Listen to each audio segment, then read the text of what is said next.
Invisibilidad, negación, menosprecio. Las personas afromexicanas enfrentan una discriminación estructural que la convierte en uno de los sectores más vulnerables del país.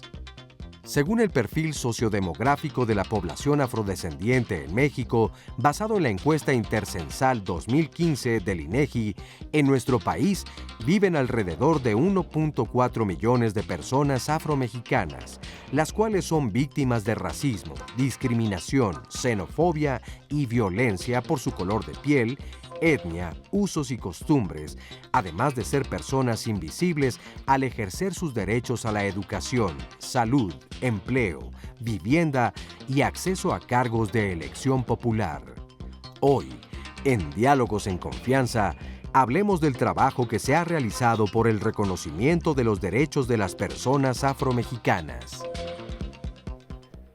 ¿Cómo están? Bienvenidas, bienvenidos, muy buenos días. Este es un programa más de Diálogos en Confianza, en ausencia de Fernanda Tapia, a quien le mando un cariñoso saludo. Yo soy Oscar Virués y hoy tenemos un programa que la verdad a mí particularmente me deja un gran sabor de boca porque normalmente en la televisión mexicana no se habla acerca de estos temas, como escuchábamos en la introducción del programa de hoy. Desde luego hay mucha violencia alrededor del mismo tema, por eso es importante visibilizarlo, que en la sociedad esté claro o se quede claro todo el trabajo que se está haciendo actualmente. Decíamos antes de entrar al aire que creo que durante los últimos 50 años se ha hecho una labor muy importante de distintas instituciones, agrupaciones, donde la preocupación real es por darle un lugar a cada una de las personas que conformamos esta sociedad y este país y este mundo, este planeta.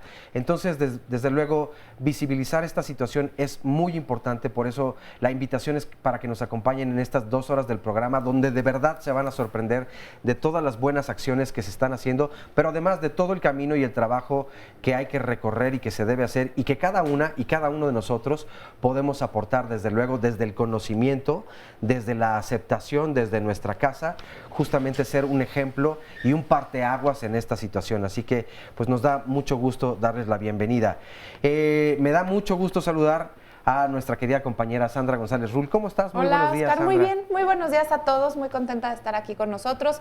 Este jueves en el que tenemos este tema tan importante, tan interesante, va a resultar, vea todo el programa, porque de verdad yo ahora que estuvimos planeando y revisando el material, hay mucha falta de información y yo creo que a partir de espacios como este, pues todos vamos a sorprendernos y a aprender muchísimo.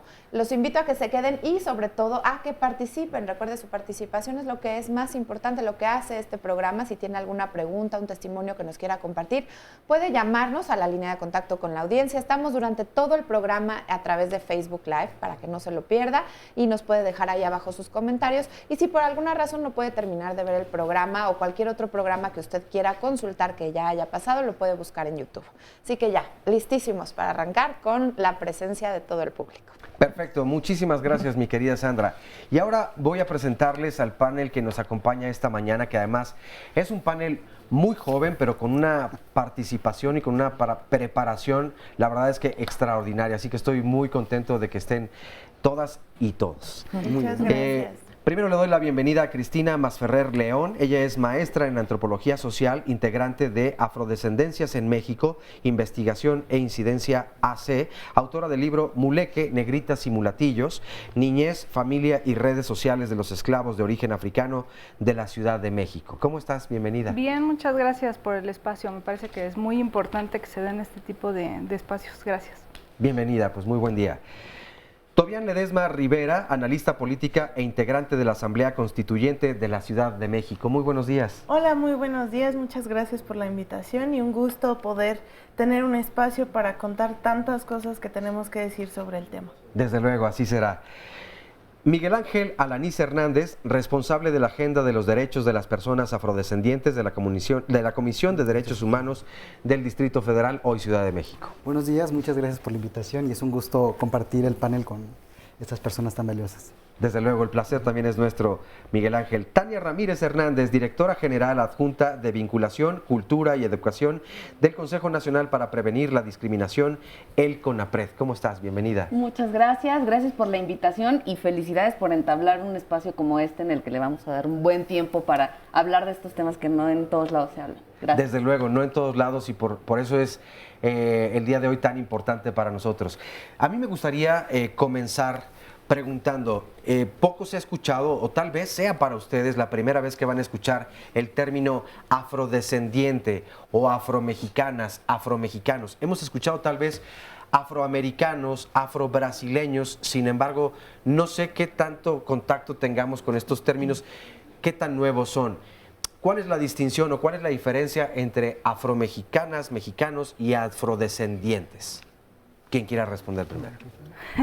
Bueno, pues muy bien, fui seleccionada para responder esta pregunta. Efectivamente es un término poco conocido.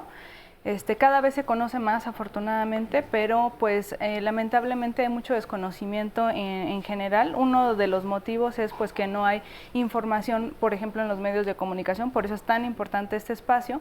También que pues, por ejemplo, en los libros de texto y en las escuelas prácticamente no se habla acerca de estas poblaciones. ¿Cuál es la diferencia entre afrocolombianos y afromexicanos? Pues la nacionalidad, ¿no? Por ejemplo.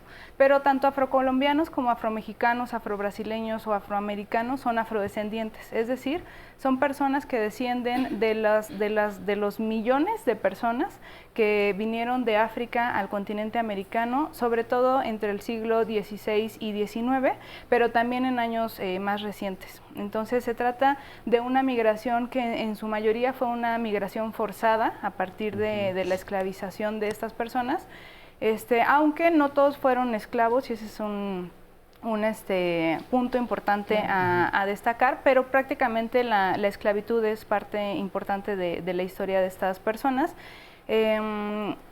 También habría que señalar que pues África es un continente muy grande, entonces que las personas de origen africano en México, por ejemplo, eran muy diversas y lo siguen siendo. Entonces, otro punto muy importante es que las personas afrodescendientes en México no son personas que llegaron ayer, es decir, algunas personas sí son parte de estas migraciones muy, muy recientes, pero tenemos que tener muy en mente que se trata sobre todo de poblaciones que llevan en México desde antes que México existiera, es decir, desde antes de la independencia de México. Así es, desde luego. Vamos a presentarles el primer testimonio, el primer material. Tenemos un material yo creo que muy rico durante todo el programa.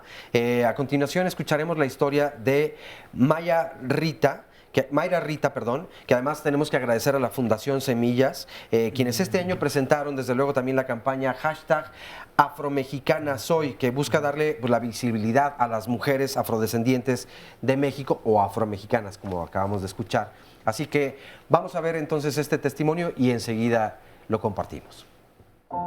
Vengo de la población llamada Collantes, que pertenece al municipio de Pinotepa Nacional en el estado de Oaxaca. Somos hombres y mujeres afromexicanos o descendientes, hay muchos afrodescendientes, hay muchos términos por el cual nos llaman. Vivimos en un contexto de inseguridad, porque por ejemplo para ir al municipio es 1 hora de camino en pasajera y pues se dan asaltos o que en algunos otros lugares por esto de el narcotráfico y cosas así. Apenas se dio un caso de que encontraron unos cuerpos por ahí en el camino hacia mi pueblo, y de hecho es carretera a muchos pueblos, pero siempre dice la carretera a Collantes es muy insegura. Y yo siempre he dicho, ¿por qué a Collantes? Si en el traslado hay muchísimos pueblos, pero no, siempre resalta a Collantes. Y nos han como encasillado en una población insegura, una población violenta, de hombres flojos, mujeres que solo nos gusta la fiesta. que no trabajamos o que los hombres no trabajan. En la población o las poblaciones nosotros no tenemos ningún problema en cuanto a decir que somos negros, porque todos somos negros. Algunos tal vez la tez un poquito más clara, otros más oscura, pero todos somos negros. Todos nos autodefinimos como negros o afrodescendientes, que son los términos que han venido de arriba. Pero así, al salir a otras poblaciones más grandes o a las ciudades, sí es como de que, o sea, no soy tan negrita, si te das cuenta, no soy tan negra, o sea, no soy como los demás negros. Y sí existe eso de como querer blanquearte o que tu cabello no sea negro, que sea un poco más claro, porque nos pintamos el cabello algunas, o lo planchamos, lo alaciamos para que morenos y chinos, o sea, hay discriminación, porque en el país y en la mayoría de los países el estereotipo no es una persona de piel morena o negra, es una persona alta, güera, de ojos azules y cabello rubio. Alianza Cívica, nuestra organización, nos ha ayudado a autorreconocernos y mostrarnos así hacia las ciudades, hacia lugares que nunca hemos salido o que no conocemos. Porque una cosa es en la sociedad, en la población, y otra cosa ya es demostrarlo y sentirte orgulloso de lo que eres, ¿no? En eso nos ha ayudado. Y que sentirte orgulloso en lo que eres y que eres valioso, igual que todos los mexicanos, igual que los hombres, porque eso nos han enseñado, que somos mexicanos y tenemos los mismos derechos que todos, independientemente del color que tengamos o la textura de nuestro cabello o el tono del cabello o la forma de los ojos, el color de los ojos o la boca, o los dientes grandes. Todos somos mexicanos y tenemos los mismos derechos que todos los demás. Bueno, le agradecemos infinitamente a Mayra por su testimonio. Me parece que es muy valioso. A mí me da mucho gusto escuchar a una mujer que se encuentra en una situación complicada, nace en una comunidad que pues evidentemente ha sido discriminada, ha sido invisibilizada durante mucho tiempo, marca grandes diferencias y creo que puntos muy importantes. Dice, bueno, en nuestra comunidad pues tal vez en la convivencia es un poco más sencilla porque todos somos exactamente iguales, entonces aparentemente no habría una discriminación. Ya veremos más adelante que también hay formas de discriminar dentro de una misma comunidad. Ella resaltaba desde luego esta violencia hacia las mujeres, donde es una primera forma de discriminación que se enfrentan las mujeres, además de los hombres, ¿no? Además de toda esta carga que ya nos comentaba. Pero decía, este autorreconocimiento, que yo aquí quisiera subrayar perfectamente esta palabra, creo que es clave, creo que hace mucha falta para que lo entiendan todas las personas que son afrodescendientes, afromexicanas, y para que todos los demás de verdad le demos el justo valor a este término. ¿Cuál dirían ustedes que es la forma en la que viven todas estas comunidades y estas personas? En pleno siglo XXI, ¿hay avances o todavía tenemos muchas cosas por hacer, por trabajar? Yo quisiera agregar que para hablar de la afrodescendencia en México tenemos que tener dos pistas. Una, que México como nación somos una nación afrodescendiente, que no necesitas, o sea, todas las personas, nuestra cultura, nuestra construcción histórica tiene una raíz afrodescendiente. Y eso es el primer paso que tenemos que dar para visibilizar esta discriminación estructural histórica que tiene que ver, va de la mano con la discriminación a comunidades indígenas, pero también con todas estas personas que contribuyeron a la construcción no solo de la parte histórica de la nación, esta parte de la independencia. Un poco trataremos, por ejemplo, se habla de algunos héroes mexicanos afrodescendientes, pero también la parte cultural, ¿no? De dónde viene parte de nuestra comida, parte de nuestra música, cómo nos relacionamos, y esa es la raíz afrodescendiente de México. Y la segunda, la autoadscripción particular de las comunidades y de los individuos, que ahí tiene que ver también no solo cómo te ves, ¿no? Si el otro me ve más moreno o más negro, no tiene que ver con eso, sino cómo vives en tu comunidad, en la Ciudad de México, cómo te relacionas, y que lo que implica también ser una persona afro en diferentes contextos. Claro. ¿Y por qué históricamente estas poblaciones han sido invisibilizadas? Pues la verdad es que es muy interesante pensarlo en términos de cómo nos hemos construido como nación y cómo nos hemos construido una identidad nacional mexicana bajo la idea del mestizaje. ¿no? Así es. Toda la historia y todos nuestros libros de texto y todo lo que sabemos es que México es el crisol de culturas entre el encuentro de los españoles que vienen a la conquista y los pueblos indígenas. Desde ese momento, haber construido una identidad nacional que únicamente ubicaba esos dos grupos de población, dejó fuera de nuestra lectura a las poblaciones afrodescendientes, ¿no? Están ahí, como bien decía Cristina, desde el minuto cero, ¿no? O sea, México todavía no era México y ya la colonia, España traía a esta colonia personas como esclavas, a veces no como esclavas, etcétera, pero están ahí desde siempre. Sin embargo, nos hicimos a la idea por muchos siglos de que somos un país compuesto únicamente por estas dos piezas, y eso la verdad es que ha dejado fuera del ejercicio de sus derechos y del goce pleno de un proyecto de vida digno a las poblaciones afrodescendientes, pero también nos ha dejado fuera de entendernos de una manera más real, más rica y más compleja, ¿no? O sea, los pueblos afrodescendientes efectivamente existen como tales, ya sea que se autoadscriban como afromexicanos, como negros, etcétera. La autoadscripción es clave.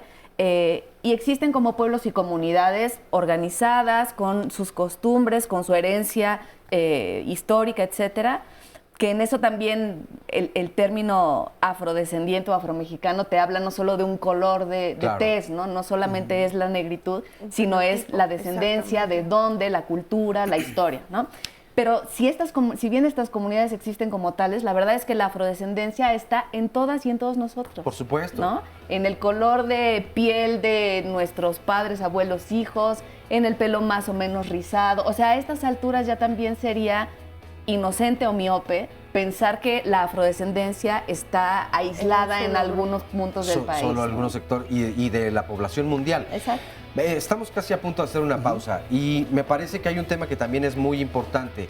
Hablábamos antes de comenzar el programa, creo que todas y todos tenemos una deuda histórica precisamente con este gran grupo que forma parte de nuestra historia y que además construyó la nación junto con todas y todos.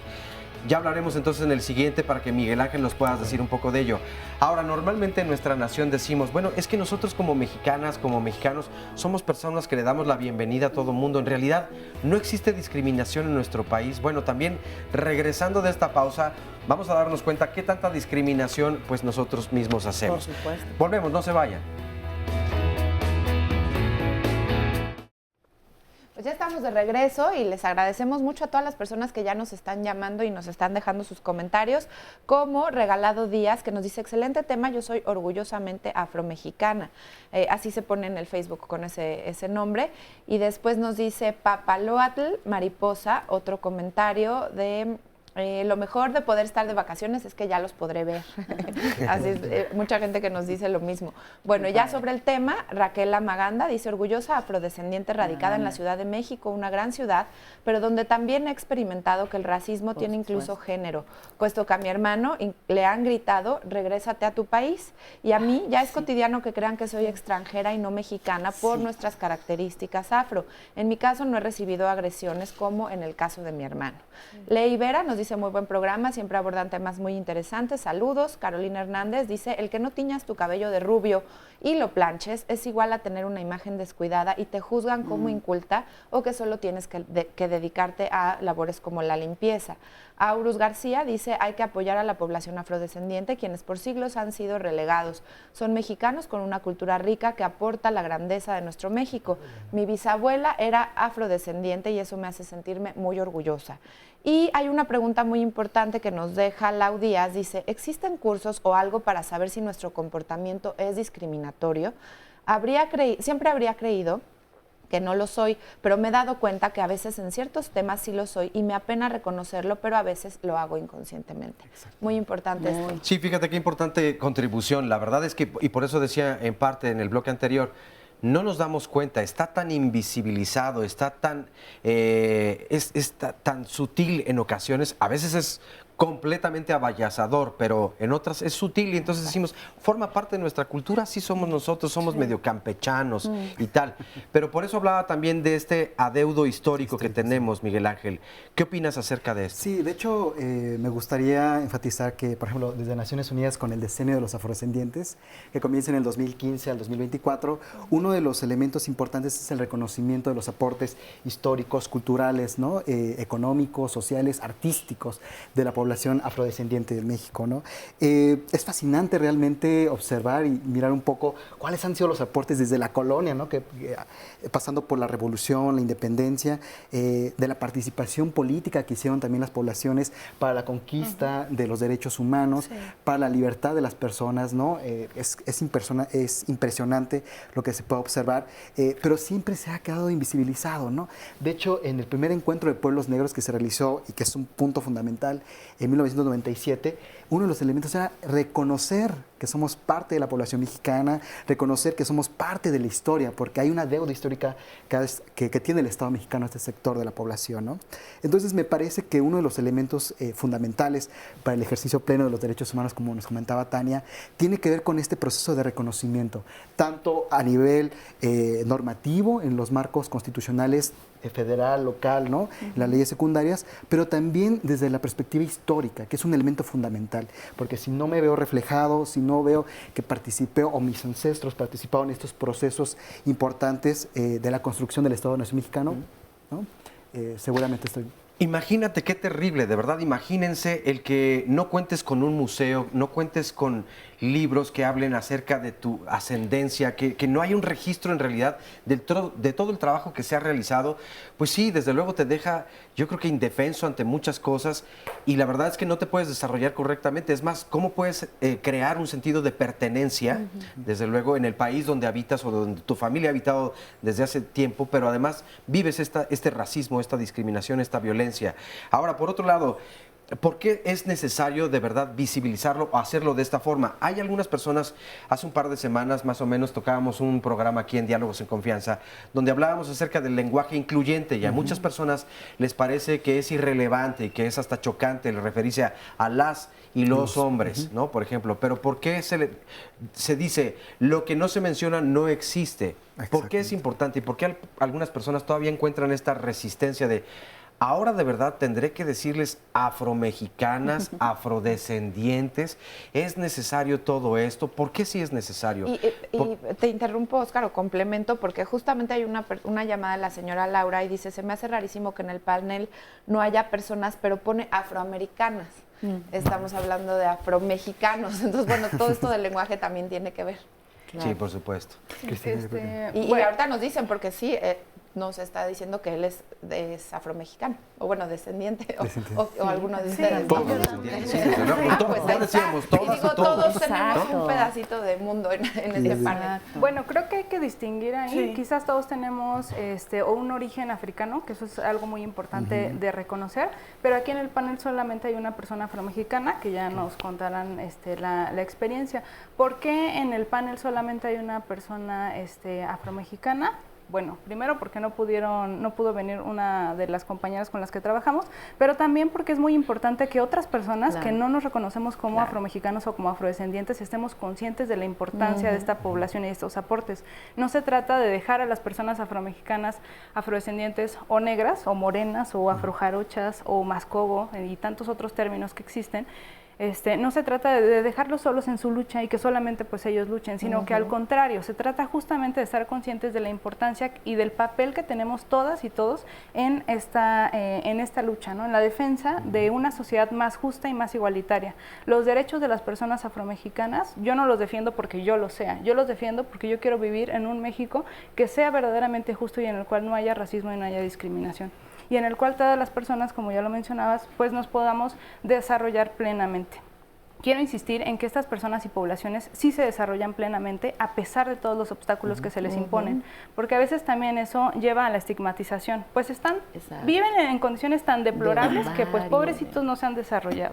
Y yo quiero insistir en que esto no es así.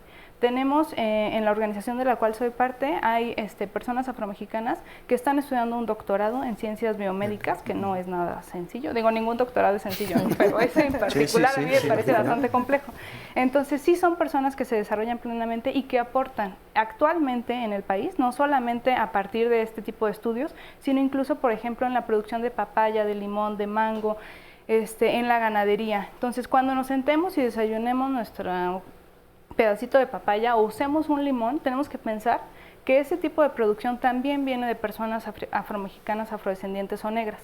Por otro lado, en cuanto al término o a los términos, afroamericano, pues sería o se utiliza sobre todo para personas estadounidenses o de Estados Unidos de América, porque también México es Estados Unidos. Entonces, pero bueno, se utiliza sobre todo para personas de Estados Unidos que son afrodescendientes.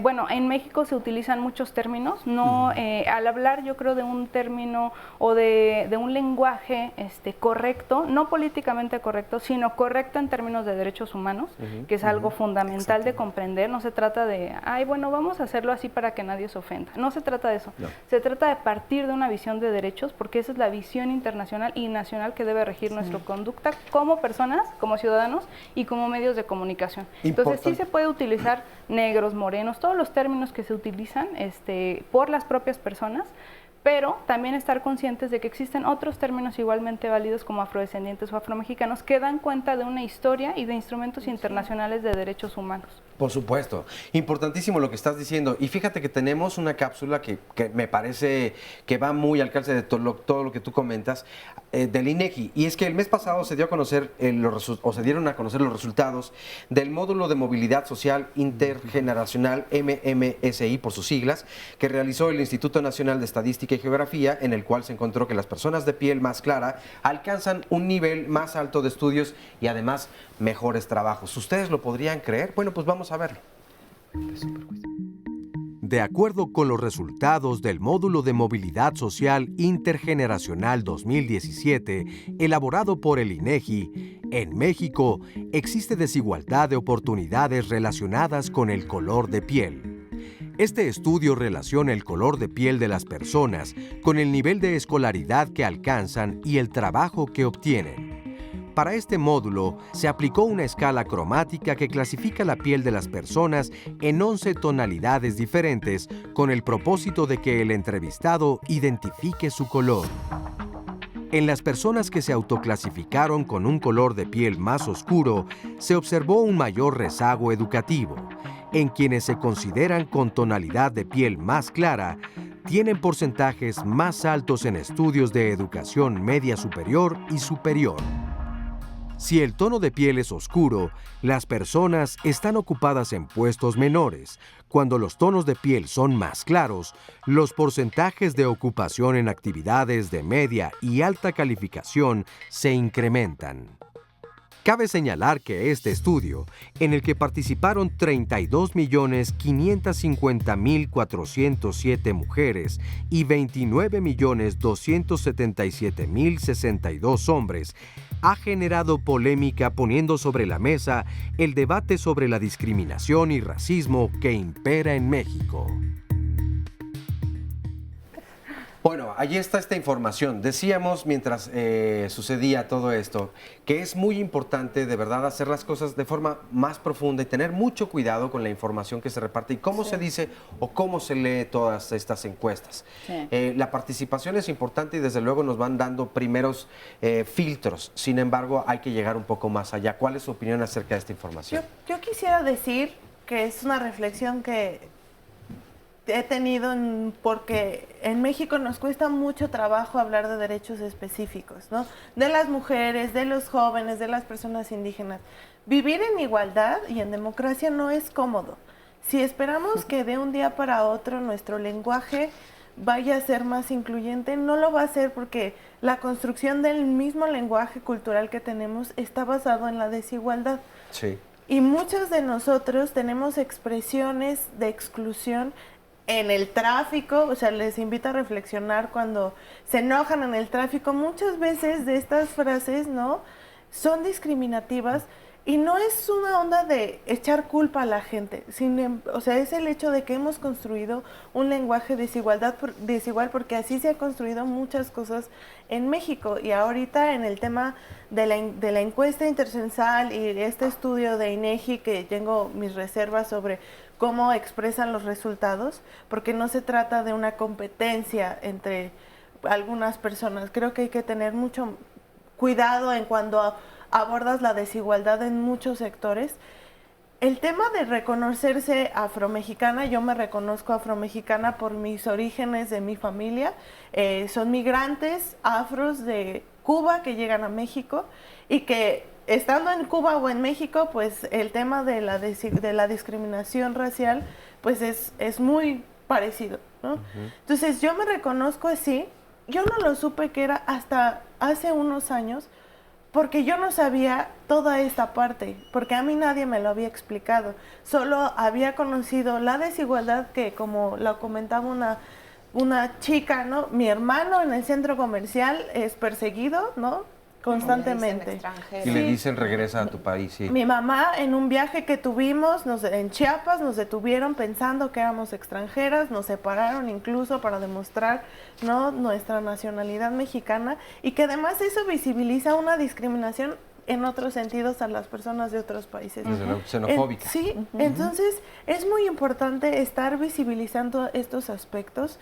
En el caso de la Constitución de la Ciudad de México logramos el reconocimiento de las personas afrodescendientes desde un punto de vista de las personas afromexicanas que están ya en la Ciudad de México, que transitan en la Ciudad de México, pero también de aquellos extranjeros, extranjeras que son afrodescendientes y que tendrán hijos afromexicanos en este territorio y que siguen construyendo a nuestra ciudad, a nuestra nación en un montón de cosas. Fíjate que lo que dices me recuerda mucho, tenemos un testimonio de una especialista que normalmente acude aquí al programa de Diálogos en Confianza. Ella es Alejandra Vox, que además tiene especialidad en género y justamente visibiliza todo esto. Entonces vamos a verlo a continuación y lo platicamos.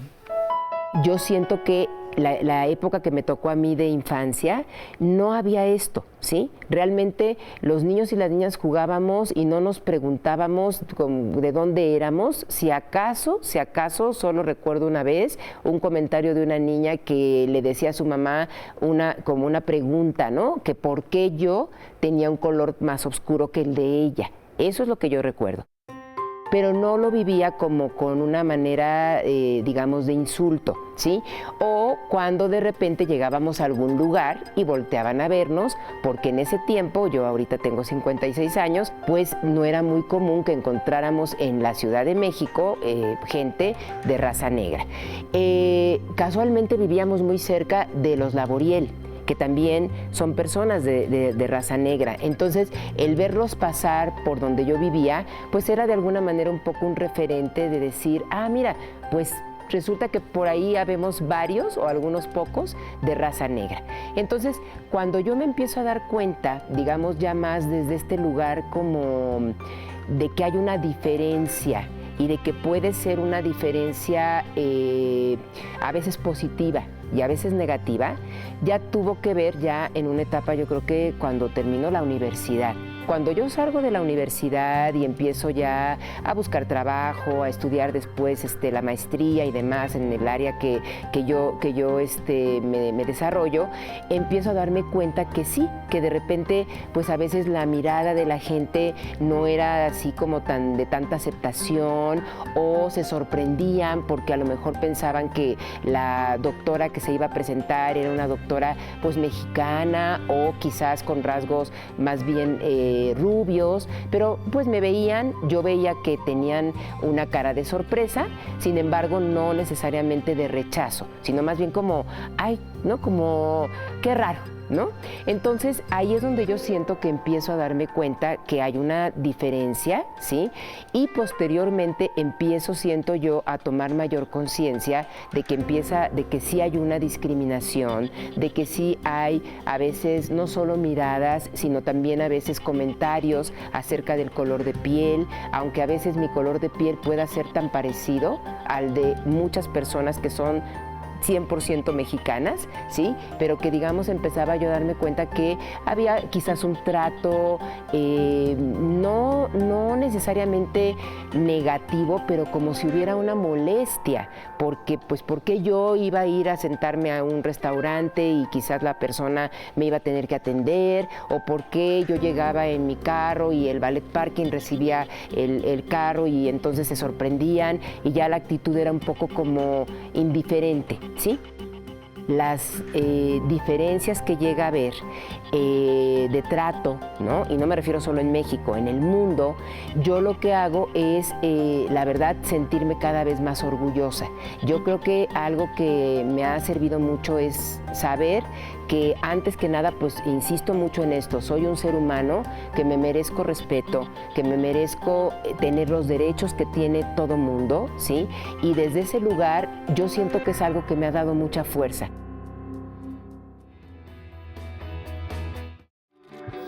Se acerca el fin de semana y Diálogos se hace presente. El sábado, nuestros conductores tendrán una interesante conversación acerca del cómo educar las emociones de nuestros hijos. Habemos padres que parece que estamos empeñados en pedirles a los hijos que no se enojen, que sean pacientes, en fin, pedimos cosas que nosotros no hacemos. Descubre por qué la educación emocional de los hijos depende de cómo manejemos nuestro mundo emocional. El domingo, te invitamos a reflexionar sobre lo que implica el uso ético de las redes sociales. ¿Alguna vez has leído mensajes de odio? ¿Has aprovechado el anonimato para insultar o criticar? Las redes sociales son medios de expresión que se han convertido para muchas personas en una válvula de escape emocional, ya que pueden fingir, inventar otra identidad y hasta comportarse como no lo harían en la vida real. ¿Tú qué opinas? Recuerda que tienes una cita con nosotros a las 11 de la mañana. Bueno, yo vengo de una organización que se llama Remgina, es Red de Mujeres Jóvenes Indígenas y Afromexicanas en el estado de Guerrero. Y lo que hacemos, pues trabajamos derechos sexuales y reproductivos, pero en comunidades indígenas y afromexicanas, con un enfoque intercultural, perspectiva de derechos, y bueno, también trabajamos prevención de violencia de género, y bueno, y una de nuestras líneas más fuertes es identidad y autoestima indígena y afromexicana. Pues yo tengo las dos raíces, mi padre es indígena nahua, mi madre es afromexicana de la Costa Chica de Guerrero. Y bueno, esta cuestión de pues yo vivo en una comunidad indígena, yo me identifico con las problemáticas y con el contexto, así que me asumo indígena, ¿no? Asumo esta lucha y acuerpo esta lucha, pero en el proceso de los derechos humanos y andar en estas luchas, me doy cuenta de lo que era el otro lado, ¿no? También lo que era ser mujer afromexicana y las problemáticas que se vivían, porque yo tenía que estar en estos dos contextos y al estar en la comunidad de donde es mi madre, pues sí me daba cuenta de cómo estaba muy recrudecida la violencia en ese sentido, ¿no? Y también es como decir, bueno, no es posible que nuestras hermanas afromexicanas estén viviendo situaciones de desventaja, a veces incluso un poquito más remarcadas, porque a las poblaciones indígenas pues ya tenemos un avance en cuestiones legales y la población afro todavía no, inclusive a nivel pues nacional no hay un reconocimiento constitucional y esa es una gran desventaja porque todavía no hay recurso que se etiquete, que se mande desde la federación a los estados, ¿no? Y esas son como también desventajas que se han ido viendo y que están muy fuertes en nuestro estado. Sí hay discriminaciones en el pueblo indígena y en el pueblo afro, pero en el pueblo afro es una cuestión totalmente distinta que se recrudece mucho también con el cuerpo de las mujeres específicamente y como con este contexto, ¿no? Bueno, en las ocasiones en las que yo estaba con mi familia afro, sí era una situación de violencia fuerte hacia las mujeres y como esta idea de discriminación por parte del color y el modo de hablar, ¿no? Al momento de tener que salir de la comunidad era como trataban de hablar lo menos posible porque se escuchaba el acento, ¿no? Que comúnmente allá pues les dicen costeños, ¿no? Y esta cuestión era así como fuerte, pero más que decidir ser indígena o afro, es como una cosa de que la mentalidad allá es de cómo quisiera ser mestizo a veces. Yo he escuchado estas historias de, pues yo quisiera ser como un poquito más blanquito, ¿no? Porque en esta cuestión también la población indígena vive esta fuerte discriminación también por el color y por la fisionomía. Muchas gracias a Selenia por este testimonio que nos da y por supuesto que es lo que estamos abordando. Ella nos dice que se recrudece la discriminación en el caso de las mujeres. Si bien escuchábamos en un testimonio también una llamada, bueno, un comentario de Facebook que decía que en su caso había sido su hermano varón el que había sido más discriminado. Nos dice que la discriminan por la forma de hablar, por el color de la piel y es más o menos todo lo que estamos recibiendo en las llamadas. Les voy a compartir algunas de ellas. Nos dice María del Carmen Cano, mi marido, que en paz descanse, era afrodescendiente y él siempre se refería a mí diciéndome india. Para mí todos somos iguales y no tenemos que referirnos de forma despectiva por nuestros orígenes, ni debemos buscar la forma de hacer menos al otro por sus raíces. También nos dice Alejandro Guillén, cuando vas a pedir trabajo a las grandes empresas de México, la gente es discriminada por su color de piel. Ahorita vamos a profundizar sobre esto. La señora Jenny nos dice, han pasado por alto mencionar que no toda la población que vino de África es de raza negra. No se puede generalizar que todos los descendientes de personas africanas son negros. También Alejandro Esquivel dice, México es un país muy racista, al grado de lo que está pasando con los gobernadores. Es un problema de identidad, de no aceptación. Las mujeres quieren ser rubias, más blancas, personas que vienen de otras culturas que se sienten discriminados.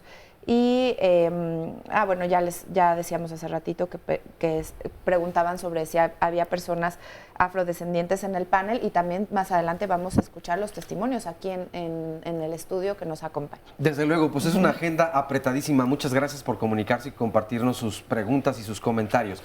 Tenemos pendiente, bueno, desde luego este testimonio de Selenia que es muy interesante, salir de la comunidad. ¿Qué significa? Sí. Es todo un reto, se cuenta con las herramientas, están dotadas todas estas personas para poder salir. ¿A cuántas problemáticas se enfrentan? Pero estaba también lo de las estadísticas del INEGI, que es otro punto que quisiéramos tocar. Sí, Cristina, adelante.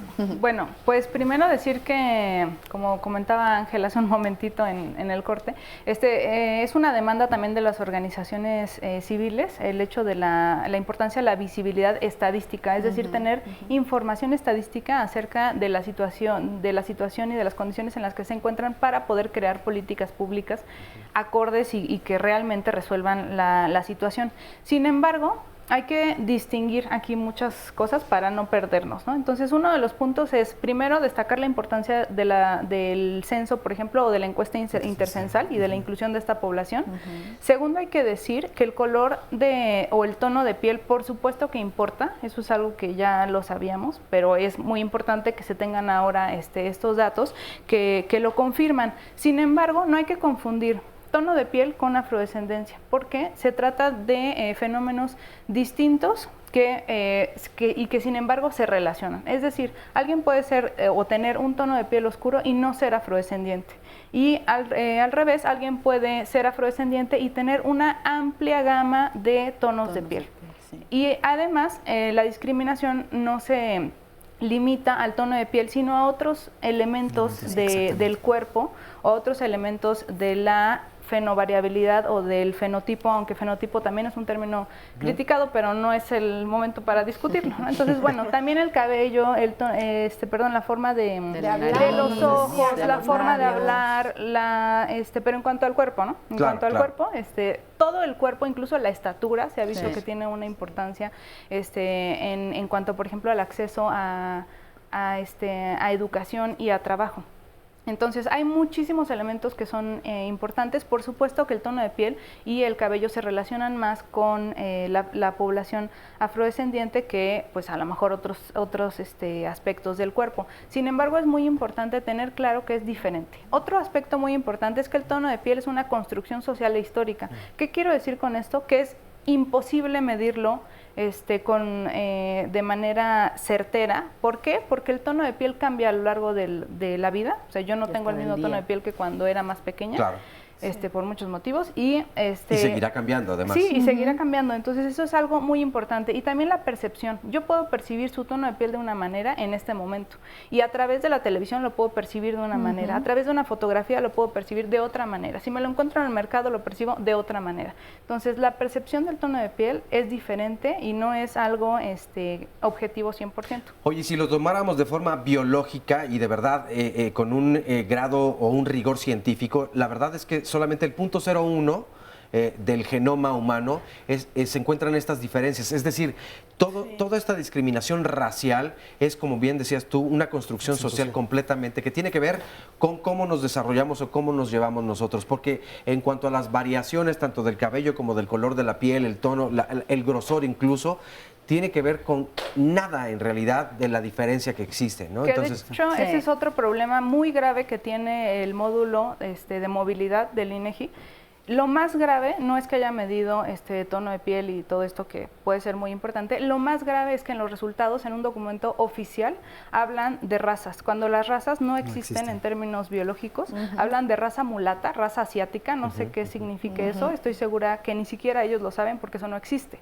Entonces, ese es un punto que nos tiene que dar muy claro, y justo con la pregunta del público, de si todos son de raza negra o no. Pues nadie es de raza negra porque las razas no existen. Sí. Todos somos parte de una sola raza, que es la raza humana, la especie humana, y por lo tanto, pues, si eran de raza negra, no son de raza negra. En cambio, se está refiriendo, supongo, esta persona al tono de piel, seguramente. Entonces hay que pues aprender también a llamar las cosas por su nombre, que no tiene que ver con el público que amablemente nos escucha, ¿no? Porque es un término generalizado que se utiliza muy ampliamente, incluso el INEGI lo utiliza. Entonces tiene que ver más bien con este desconocimiento y no con estigmatizar la forma en la que hablamos, sino al contrario, ¿no? Es una oportunidad para aprender otros términos y otras formas. Fíjate qué importante todo lo que acabas de decir. Y Miguel Ángel, a mí me gustaría preguntarte, ¿qué tanto se puede dar entonces la identidad entre las personas afrodescendientes o afromexicanas? ¿O es complicado? ¿Qué tanto depende de la población o la comunidad a la que pertenezcas? Porque sí, decíamos hace rato, se da esta xenofobia porque las comunidades indígenas donde muchas veces pertenecen o habitan las personas afrodescendientes o afromexicanas también sienten un cierto rechazo. Exactamente. Sí, es una pregunta muy importante, me parece. Creo que no hay un pueblo afromexicano, eso nos queda claro. Hay muchas formas exacto. De hecho, no es lo mismo la Costa Chica de Guerrero y Oaxaca, Veracruz, a los Mascogos, que vienen de otro proceso diferente, ¿no? Que vienen de Coahuila, ¿no? Lo interesante de aquí, también me gustó mucho lo de la cápsula, es de que los procesos de discriminación que se viven afuera de la comunidad, ¿no? Es decir, adentro de la comunidad existen y quizá no lo perciben tanto, pero cuando uno se desplaza a la Ciudad de México, dicen, híjole, ¿no? Ya me van a mirar feo en el metro, ¿no? O me van a decir... A maltratar. Maltratar, exactamente. De hecho, cuando fui a la costa, me platicaban las personas de allá que luego tenían temor de ir en la carretera, ¿no? Porque ya sabían que si agarran a los de migración, los iban a llevar, no, es que tú eres salvadoreño, ¿no? O tú eres hondureño, ¿no? Porque dentro de esta construcción social no existen las personas afrodescendientes, ¿no? Entonces creo que eso es lo que podríamos mirar un poco, ¿no? Ver Claro. que existe una pluralidad de pueblos, o sea, no hay un pueblo específico, un pueblo negro que digamos, esta es la identidad propia de este pueblo, hay una pluralidad, y por otra parte que existen procesos de discriminación que no solamente viven en las comunidades, sino que al exterior, ya en los estados también se potencializan, ¿no? Claro. Vamos a ver a continuación una cápsula, es La Ruta del Esclavo, con la doctora María Elisa Velázquez. Ella es responsable del programa Afrodescendientes y Diversidad Cultural del INAH. Este es un material de verdad que vale mucho la pena ver, así que adelante. El proyecto La Ruta del Esclavo, Resistencia, Libertad y Patrimonio de la UNESCO, es un proyecto que surgió hace 24 años a raíz de la insistencia de países como Haití y otros de África por visibilizar este proceso del comercio de personas esclavizadas del continente africano, fundamentalmente hacia América, pero a otras partes del mundo. El proyecto cuenta con un comité de 20 especialistas que trabajan históricamente y antropológicamente el tema y tiene el propósito de hacer acciones para visibilizar la presencia y la participación de las poblaciones africanas y afrodescendientes en nuestros países. uno de los proyectos es justamente la proclamación de sitios de memoria de la esclavitud e itinerarios. ¿Qué quiere decir esto? Resaltar y darle presencia a lugares, a espacios que fueron importantes para la población afrodescendiente y que recuerdan que las personas esclavizadas fueron fundamentales para el desarrollo económico, social y cultural de nuestros países. En México hemos comenzado a hacer la declaración de sitios de memoria y empezamos justamente con la declaración del centro histórico como sitio de memoria de la esclavitud y de las personas africanas y afrodescendientes de las poblaciones. Pusimos una placa en la Plaza de Santo Domingo para recordar que en esa zona del centro histórico estuvieron muchas personas africanas y afrodescendientes esclavizadas y libres, trabajando en distintos oficios, como amas de leche o nodrizas, como cocheros y en distintos oficios, ¿no? El proyecto de la UNESCO parte de la idea de que si no tenemos memoria, no entendemos nuestro presente. O sea, no podemos ser sociedades equitativas y democráticas y respetuosas si no conocemos ese pasado. Reconocer la importancia de las poblaciones afros no solo es pagar las deudas históricas que tenemos con estas poblaciones que han pasado invisibilizadas en la conformación de la sociedad mexicana, sino ayudar a visibilizar, a que la gente conozca de esta importancia, que los mexicanos sepan que en su historia existieron muchas personas de origen africano y que las valoremos. Hemos hecho un expediente, un folleto que se distribuye gratuitamente y que se puede dar a quien lo solicite a través del INAH, pero también del Fideicomiso del Centro Histórico o de la UNESCO en México, donde viene toda la información de por qué la Ciudad de México ha sido declarada como sitio de memoria. Le agradecemos mucho a la doctora María Elisa Velázquez por este gran trabajo. Más adelante les mostraremos estos folletos. Desde luego es un material que vale mucho la pena. Y adelante, pues también comentarán allá nuestros especialistas acerca de esto. Pero en este momento estoy con Hugo. Hugo, tú eres fotógrafo y desde hace aproximadamente 10 años eres afrodescendiente, tu padre es de la Costa Chica de Oaxaca. Pero llevas entonces 10 años retratando justamente esta situación, cómo lo vive la comunidad. Pues tengo 10 años.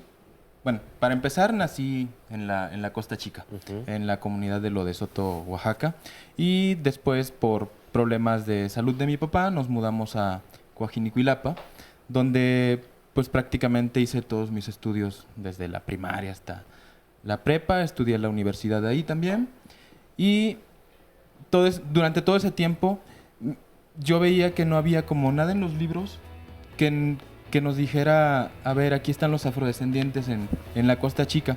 Entonces yo empecé a fotografiar a todas las comunidades.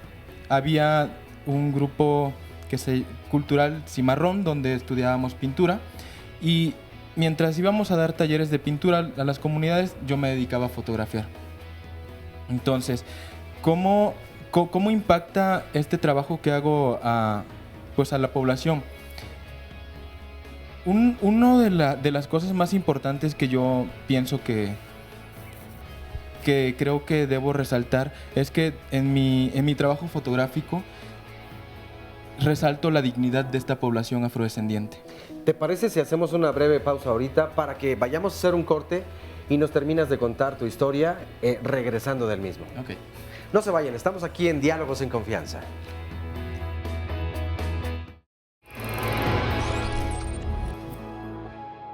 Diálogos en Confianza es un espacio donde reflexionamos sobre los temas que te interesan. El lunes, el doctor José Bandera nos hablará de la prevención y rehabilitación odontológica. ¿Te has preguntado cuántos de nosotros cuidamos la salud de los dientes o cuántos acudimos al odontólogo solo cuando tenemos dolor? Pues es momento de que te informes y conozcas los avances que existen en la rehabilitación oral. El martes, platica con Cristina Jauregui acerca de cómo elegir la mejor escuela para tus hijos, educación privada o pública. una escuela que esté cerca de casa o próxima al lugar de trabajo de los padres. ¿Te has puesto a pensar que ni todas las escuelas son para todos los niños, ni todos los niños son para todas las escuelas? Descubre por qué. El miércoles, acompaña a Marisa Escribano a reflexionar acerca del por qué nos gusta hablar de los demás. Sí, hablaremos del chisme, de esa forma de violencia que puede causar daño moral, que puede romper amistades o herir sentimientos. ¿Tú te has visto involucrado en un chisme? Cuéntanos. El jueves, la contaminación ambiental será el tema sobre el cual Fernanda Tapia y los especialistas debatirán.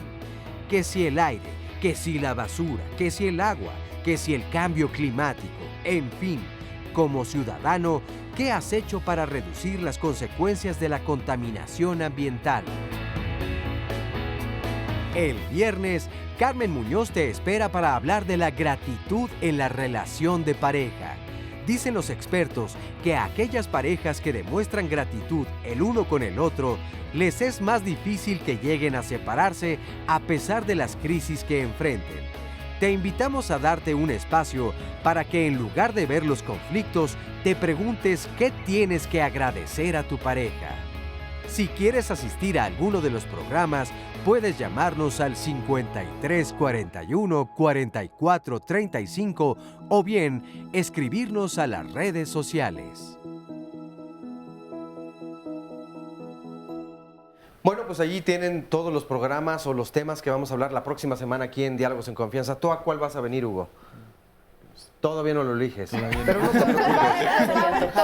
Esta es tu casa, así que aquí eres bienvenido. Nos decías entonces, bueno, tú llevas haciendo este trabajo fotográfico donde das fe de todo lo que ha hecho, donde tu comunidad pues no tenía justamente de dónde basar si no había este reconocimiento, labor que me parece muy importante. ¿Qué estás haciendo actualmente y con quién trabajas? Bueno, actualmente estoy viviendo aquí en la Ciudad de México y al no poder regresar constantemente a mi comunidad por una cuestión económica, entonces empecé a hacer un proyecto fotográfico aquí en la ciudad de visibilizar a las personas afrodescendientes que ya están muy insertadas en la sociedad, pero que no solo eso, sino que se han vuelto sobresalientes aquí en la ciudad. Entonces, tomando puestos muy importantes como en Bellas Artes, en los hospitales, en el Senado, en otros lugares. Entonces, este proyecto ahorita estamos como en pláticas con el INAH y con la CNDH para realizarlo. Y pues esperemos que a final de año pues ya esté saliendo al público. Desde luego, y hemos estado viendo parte de tu trabajo allí en pantalla y están algunas de las fotografías o de todo este material fotográfico. Te felicitamos por esta labor y pues desde luego el deseo que trascienda y que se desarrolle mucho más y que encuentres el apoyo necesario. Pues muchas gracias. Muchas gracias. Bueno, y ahora de este lado vamos con Abel. Ahora sí que, Abel, ¿tú cómo estás trabajando? ¿Cuál es tu aportación y desde hace cuánto tiempo? Bueno, yo trabajo con las poblaciones afrodescendientes desde que tengo 14 años de edad en la organización civil México Negro. Empecé como voluntario a partir de esta reflexión de que no veíamos nuestras aportaciones culturales en los libros de texto, de que no veíamos un verdadero reconocimiento a nuestras expresiones culturales, nuestros bailes más que nada, y empezamos a trabajar desde esa perspectiva. Empezamos varios adolescentes.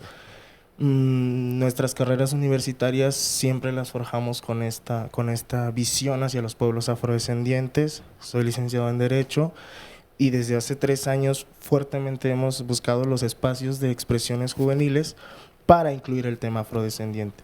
Los famosos parlamentos juveniles, toda esta perspectiva jurídica que no se ha visto de las poblaciones afrodescendientes. Y seguimos trabajando en las comunidades, específicamente en Coajinicuilapa, Guerrero, de donde soy originario, con respecto a al respeto y sobre todo a la reflexión de los jóvenes, porque quizás el gran problema que tenemos en la Costa Chica es de que nosotros, al no sentir un reconocimiento de nuestra cultura, el que no se reconozcan estas aportaciones, simplemente no nos interesa conservar esa cultura. Y es lo que estamos trabajando con los jóvenes de la Costa Chica, desde Coajinicuilapa hasta Cruz Grande. Fíjate qué importante lo que estás diciendo, porque no es el único caso, no es la única población o el único sector. Creo que en las redes sociales precisamente también se está hablando algo de eso. Es decir, si no encuentras este sentido de pertenencia, ¿por qué tendrías que respetarlo o por qué tendrías que trascenderlo y continuar con él? La labor que tú y junto con tu grupo se hace, me parece que va a visibilizar mucho más esto. Y si te parece bien, vamos a escuchar, porque mi compañera Sandra tiene precisamente este tipo de comentarios, así que escuchemos la voz de las redes sociales.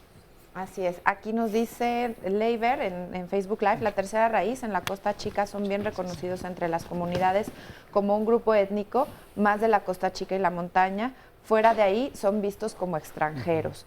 También nos dice Humberto Rodríguez, gracias Diálogos por fomentar la cultura de la aceptación y el respeto.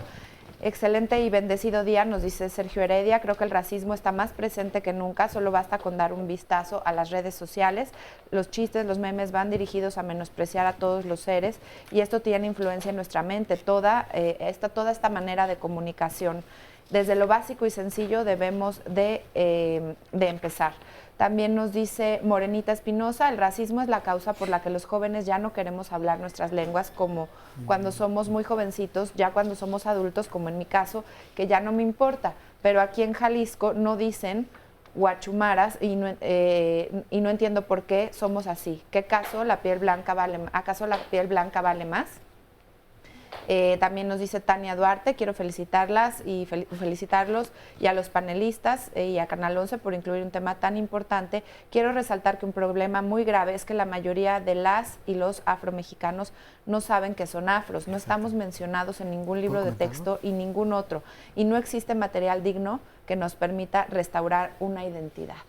Qué importante esto, pues es cierto, y si no está visibilizado, si no está reconocido, si no lo hacemos parte de nuestra vida, pues no lo podemos después asimilar, ni mucho menos amar, como decía también el comentario sobre las lenguas. Si desde pequeñitos no te hablan al respecto, no te enseñan, es mucho más difícil amar algo ya o entenderlo más ya en la vida adulta. No, desde luego, importantísimo. Creo que todo el mundo quiere participar en este momento. Nada más quería recordarles este gran trabajo que de verdad aquí tenemos, lo que nos mencionaba María Elisa. María Elisa, exactamente. Bueno, y acá está este otro. Era igual, el mismo María Elisa. Ah, también, justamente. Entonces, todo este importante trabajo, además desde luego, lo que nos comentaban en este momento en las redes sociales, que querías decir algo también, Miguel Ángel. Claro, de hecho, hay veces que, como bien lo comentaba, en las redes sociales, les voy a compartir algo rápidamente. En la comisión, hace un mes, proyectamos una película de pueblos negros en México, ¿no? De Nicolás Segovia. Y al otro día de la proyección, en la comisión, en el área donde yo trabajo, llegó una persona y me dijo, oye, Miguel Ángel, es que las imágenes de la película me hicieron reflexionar sobre mi infancia, la música me hizo recordar, la familia, la comunidad, ¿no? Y yo dije, pues muy bien, ¿no? Y en la tarde, ya en el comedor, otro compañero me dijo, es que, ¿qué crees? Yo soy de la costa, pero me hizo recordar la película, las imágenes, los paisajes, todo. Pero ninguna de las dos personas se autoadscribió como afrodescendiente, ¿no? O sea, eso es lo interesante, ¿no? Decir, ¿cuál es este vínculo histórico que tengo, ¿no? Es decir, sí existe la presencia afrodescendiente, pero ¿hasta qué punto yo me autoadscribo como afrodescendiente, siendo de esa comunidad, por ejemplo, ¿no? Claro, claro. Eso me parece muy interesante. Y también acerca de la ruta del esclavo, entonces querías, Tania, comentarnos algo sobre este trabajo. Sí, en general creo que es muy interesante el trabajo que se ha hecho en ese sentido para poder imaginar cómo la presencia afro ha estado en nuestra historia, pero también está en nuestro terreno, ¿no? Y de pronto tendemos a pensar que la afromexicanidad se queda en la Costa Chica, en Guerrero, en Oaxaca. Y la verdad es que en el trazado urbano de esta ciudad capital, desde que se estaban haciendo las primeras calles, la presencia afro ya tenía su lugar. En otros lugares que podríamos no pensar, como Coahuila, podemos ver a un señor ranchero encima de su caballo con rasgos. Sí, exacto, un vaquero con un tono de piel oscuro, con una nariz ancha. O sea, está en muchos más lugares de los que hemos imaginado o de los que nos hemos dado chance de entender, ¿no? La verdad es que la presencia afro está ahí, pero también no es solamente que no la hayamos querido ver, sino que sí es un hecho que ha habido una discriminación estructural hacia estas comunidades, ¿no? O sea, no es casual que las comunidades y los pueblos afro de pronto tengan índices de analfabetismo más altos, 10 puntos más altos por encima de la media nacional, por ejemplo, ¿no? La media nacional está en torno al 5, los pueblos afro en torno al 15, ¿no? El embarazo a temprana edad de las mujeres también es mucho más alto en este sentido, y esto habla de cómo hemos acompañado como Estado mexicano a estas poblaciones, ¿no? No quiere decir que sean ni menos civilizadas, ni menos cultas, ni más educadas. Lo que quiere decir es que no hemos acercado ni garantizado el derecho a la educación, el derecho a la salud, el derecho a la información. No hemos garantizado tampoco su participación en la toma de decisiones sobre cómo quieren desarrollarse culturalmente, educativamente, cómo se relacionan con la tierra y el territorio. O sea, sí existe una cuestión de discriminación que pasa por los tonos de piel y que ahí nos toca, como que a todas las personas en México eso nos hace rebotar, pero es importantísimo darnos cuenta de que a estas comunidades y a estos pueblos, por mucho tiempo, por tenerlos fuera del censo del INEGI, no constituyan una población ubicada, y si no hay una población ubicada, no hay política pública que responda, ¿no? Claro. Reconocimiento en las constituciones es una primera vez que vamos a empezar a verlos ahí. Entonces, hay avances importantes en la materia, pero como decíamos al principio, esta deuda histórica que tenemos con estas comunidades y con nuestra identidad general tiene que hacernos madurar a pasos mucho más rápidos, un alcance, una nivelación para que todas estas personas puedan ser... Hay uno de los comentarios del público que llamaba, decía, todas las personas somos iguales. Pues por suerte no, somos todas distintas, pero sí somos iguales en derechos. Así es. Y lo que hoy por hoy es un hecho es que estas poblaciones, en su inmensa mayoría, 150 comunidades en Chiapas, Guerrero, etcétera, viven... en la marginación, en muy marginadas o marginadas entre esos dos ámbitos. Es así como viven, y no es porque así suceda y punto. Hemos permitido que así suceda, no hemos mirado adecuadamente, no nos hemos acercado adecuadamente, y es tarea de todo el Estado mexicano y también de la sociedad empezar a comprenderlo de una manera, pues eso, que haga que el rezago histórico... Sí, completamente de acuerdo. Se ha atropellado constantemente, pero no solamente constante y completamente. Creo que estamos atropellando el progreso de nuestra misma nación, claro, al negarle los derechos, porque son derechos constitucionales de cada mexicana, de cada mexicano. Ahora, en la Asamblea Constituyente de la Ciudad de México, en relación a toda la población afromexicana, ¿qué tanto se está haciendo? Esta parte que acabas de mencionar me parece que es fundamental. Los derechos a la educación y reproducción sexual, los derechos a la educación, los derechos a poder tener puestos, que ya lo mencionaba Hugo, por eso este trabajo también me parece muy importante. Claro. Puestos que generalmente no ocupaban las personas afrodescendientes o afromexicanas, que ahora están teniendo, gracias a que han salido también de estas comunidades y que entonces reciben la educación adecuada. Pero toda esta violencia, ¿en dónde van en la Asamblea? Bueno, justamente hablando del Estado mexicano y su responsabilidad para garantizar los derechos, es que es importante visibilizar, ¿no?, todos los momentos de desigualdad que enfrentan las personas, y en el caso de los pueblos y comunidades afro es fundamental. Es hablar de violencia en materia de educación, en el caso de las mujeres, violencia política, violencia obstétrica, ¿no? Los espacios de participación política de los pueblos afros y comunidades son mucho menores en muchos espacios, y hablando en el caso de las mujeres, mucho más, ¿no? Entonces, todos esos diferentes niveles de discriminación se resumen al hecho de que el movimiento afro, los movimientos afros del país, estamos buscando el reconocimiento del Estado mexicano, de los pueblos y comunidades afrodescendientes. ¿Esto por qué? Porque esto permitirá crear políticas públicas, programas, legislaciones, para empezar a disminuir estas grandes brechas de desigualdad que vienen desde, pues, cómo está la forma del mercado incluso, ¿no?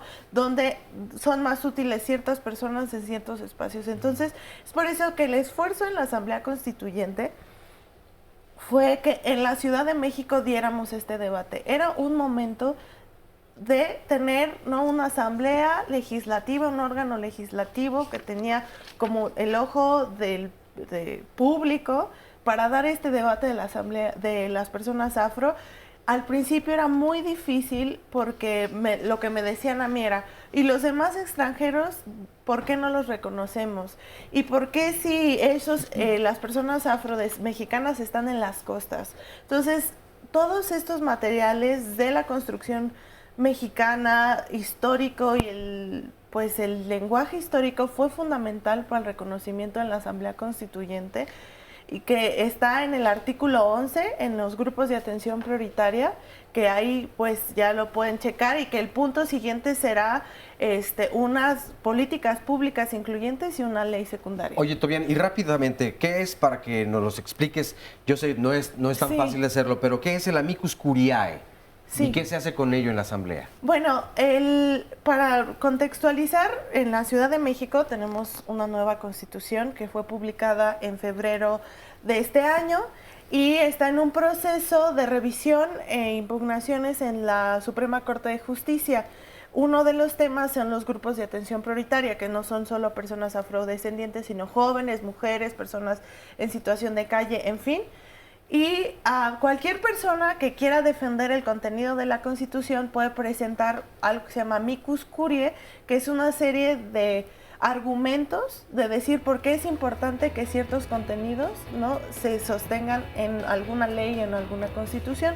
Ya hay un amicus curiae hecho por las organizaciones en materia de personas afrodescendientes, entonces cualquier persona que se quiera sumar a la defensa puede hacer un amicus curiae. Es decir, que casos históricos que ya se han presentado con este mismo tipo de situaciones, donde yo observo que tal vez hay un proceso que no se está llevando como debiera darse, o puede ejemplificar o ayudar a que el proceso sea mucho más transparente, yo como persona pública, bueno, como persona de la sociedad, me presento, doy esta información y entonces se toma en cuenta esta información para que se pueda llevar un proceso mucho más transparente. Amigo de la Corte, quiere decir. Amigo de la Corte, ¿no? exactamente. Para defender el reconocimiento afrodescendiente. Así es. Sí, que suerte, regresamos. Exactamente. Bueno, es momento de hacer una pausa, pero estamos aquí en Diálogos en Confianza, así que mándenos sus comentarios, sus llamadas a través de las redes sociales. Regresamos en unos momentos.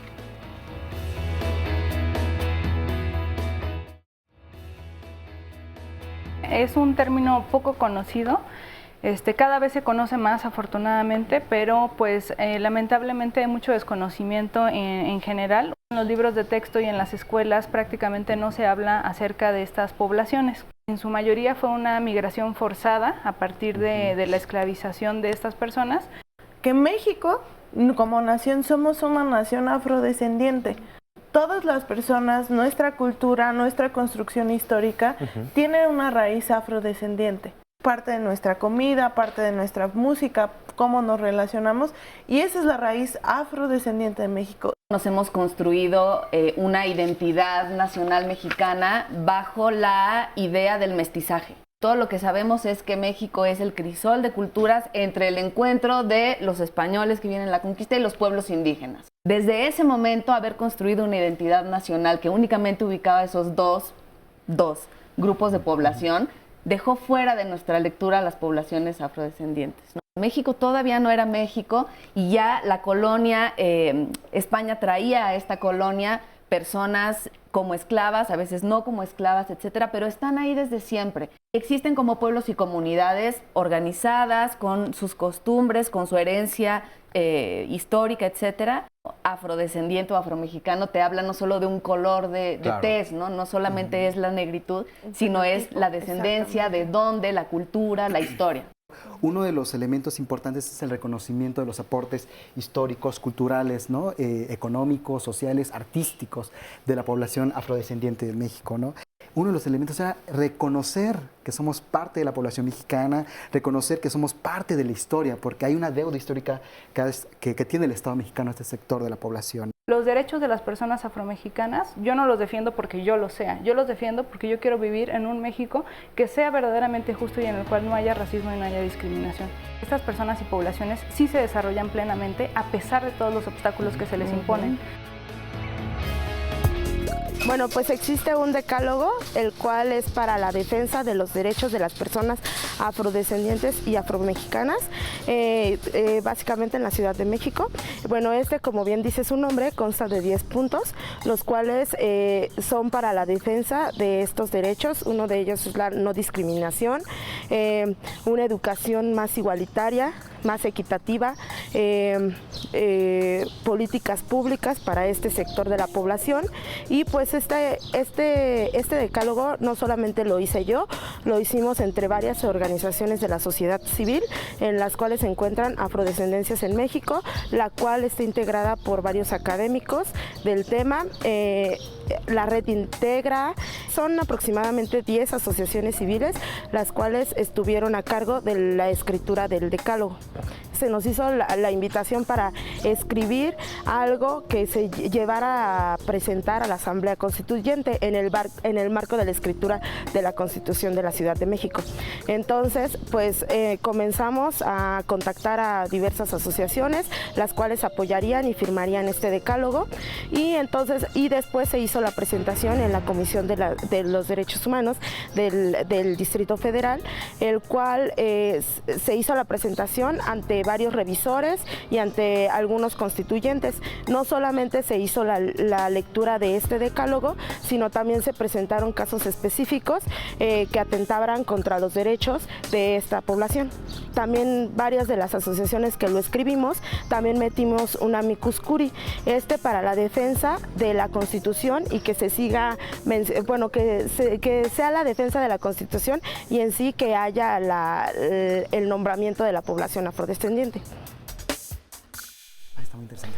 Pues le agradecemos mucho a María Celeste. Este trabajo, de verdad, desde luego, es maravilloso, pero representa el esfuerzo de muchas mujeres, de muchos hombres, de muchos años, de verdad, para reconocer justamente los derechos de todas las personas afrodescendientes, afromexicanas. Y Miguel Ángel, tú querías ahondar un poco en ello. Sí, exactamente. Yo creo que esa explicación del decálogo fue un momento histórico para el reconocimiento de los derechos de las personas afrodescendientes en el proceso constituyente. De hecho, ese documento se presentó al grupo redactor que iba a ser como el borrador de la Constitución, el proyecto de Constitución, y fue una conquista histórica desde las organizaciones de la sociedad civil, ¿no? Eso es importante aclararlo, ¿no?